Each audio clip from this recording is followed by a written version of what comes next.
Semangat pagi! Kali ini kita akan belajar mengenal fasilitas yang ada pada CorelDRAW. Sebelum mendesain menggunakan CorelDRAW, yang harus kita pahami pertama kali adalah mengenali dan mengetahui fungsi-fungsi fasilitas yang ada pada program CorelDRAW. Langkah pertama, kita klik 2 kali pada aplikasi CorelDRAW. CorelDRAW yang digunakan adalah CorelDRAW versi 2018. Ini adalah tampilan setelah CorelDRAW terbuka. Yang pertama, Get Start. Get Start merupakan halaman yang pertama kali muncul untuk menawarkan kepada user beberapa pilihan pengenalan CorelDRAW, seperti New Document, New Form Templates, Open Document, Workspace, What's New, Learning, Gallery, dan Get More. Untuk membuka dokumen baru pada CorelDRAW dengan cara klik New Document dan kita OK. Fasilitas selanjutnya adalah Title Bar. Title Bar adalah bagian untuk menampilkan judul dokumen yang kita operasikan. Title Bar berada di bagian atas. Judul kali ini adalah Untitled Bar. Selanjutnya ada Menu Bar. Menu Bar adalah menu yang menampilkan perintah untuk mengatur dan mengolah objek. Yang pertama ada File, ada Edit, ada View, ada Layout, ada Object, ada Effect, ada Bitmaps, Text, Table, Tools, Window, Help, dan Purchase. Selanjutnya, Toolbar. Toolbar terletak di bawah menu bar. Toolbar ini adalah bagian yang menampilkan simbol-simbol perintah.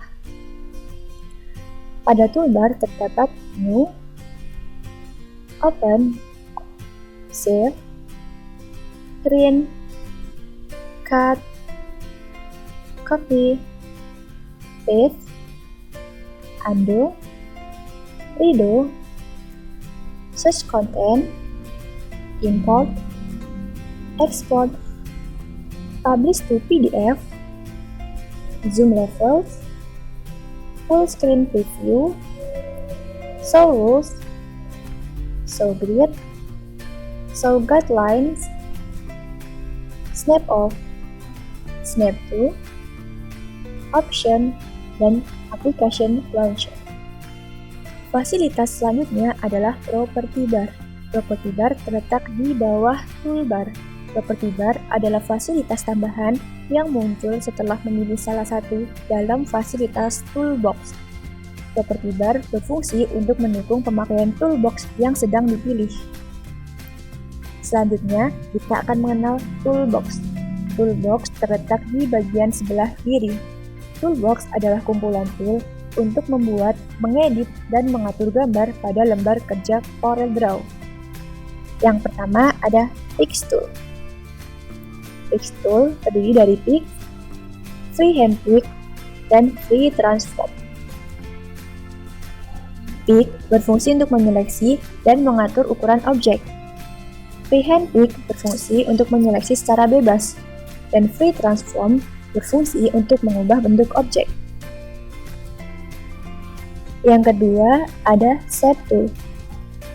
Untuk membuat desain, yang sering digunakan adalah Shape. Shape berfungsi untuk mengedit objek kurva atau garis. Selanjutnya, Crop Tool. Crop Tool terdiri dari Crop, Knife, Virtual Segment Delete, dan Eraser. Crop berfungsi untuk memotong objek. Knife berfungsi untuk memotong sebuah objek. Virtual Segment Delete berfungsi untuk memotong sebagian objek yang terpotong oleh objek lain. Dan eraser berfungsi untuk menghapus bagian dari objek yang tidak diinginkan. Selanjutnya, Zoom Tool.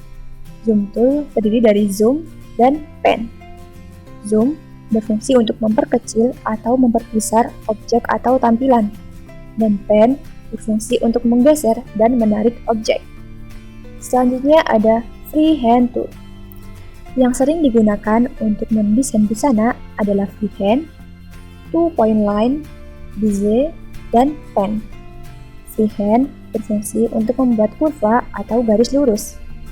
two-point line berfungsi untuk membuat garis lurus, dan bezier untuk membuat kurva dengan membentuk satu segmen, sedangkan pen berfungsi untuk membuat kurva dengan segmen di tiap tampilan gambar.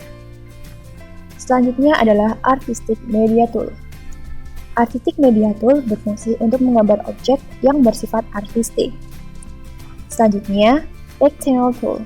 Rectangle Tool terdiri dari rectangle dan 3-point rectangle.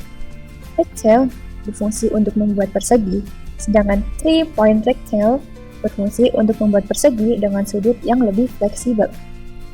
Selanjutnya, Ellipse Tool. Ellipse Tool terdiri dari ellipse dan 3-point ellipse. Ellipse berfungsi untuk membuat lingkaran dan oval, sedangkan 3-point ellipse berfungsi untuk membuat lingkaran dengan 3 titik. Selanjutnya, Polygon Tool. Yang sering digunakan adalah polygon. Polygon berfungsi untuk membuat polygon dengan banyak sudut. Selanjutnya, Text Tool.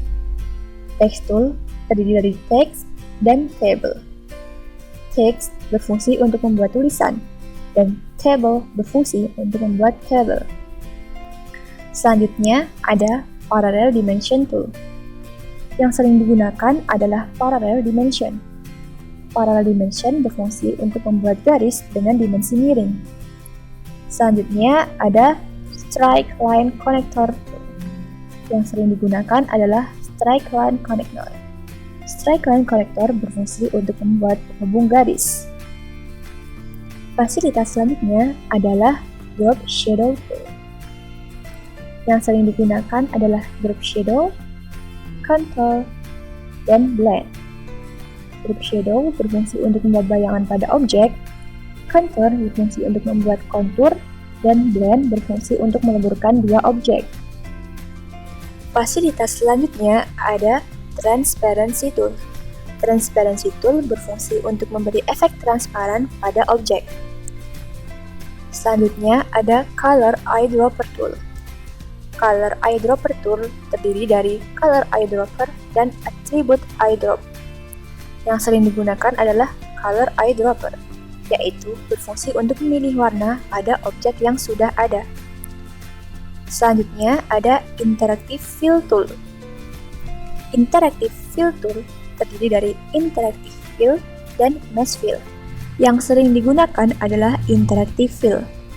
Interactive Fill berfungsi untuk memberi warna gradasi. Selanjutnya ada Smart Fill Tool. Smart Fill Tool berfungsi untuk memberi warna pada objek yang tumpang tindih. Fasilitas selanjutnya adalah Drawing Page. Drawing Page adalah bagian persegi panjang sebagai lembar kerja. Selanjutnya ada Drawing Window. Drawing Window adalah bagian untuk memodifikasi objek. Drawing Window terletak di bagian luar drawing page, ada di sebelah kanan, atas, kiri, dan juga bawah mengelilingi drawing page. Selanjutnya ada Rule. Rule terdapat yang horizontal dan juga vertikal. Rule berfungsi untuk mengukur dan membagi page. Rule disebut juga dengan penggaris. Selanjutnya, Color Palette. Color Palette berfungsi untuk mewarnai objek. Color Palette terletak di bagian kanan. Selanjutnya ada Dokumen Navigator. Dokumen Navigator adalah bagian untuk memindah ke halaman berikutnya. Di sini kita bisa menambah halaman baru. Dan yang terakhir adalah Status Bar. Status Bar berfungsi untuk menyampaikan posisi kursor dan operasi yang dijalankan. Demikian tadi penjelasan tentang fasilitas yang ada pada CorelDRAW. Paham kan? Semangat belajar!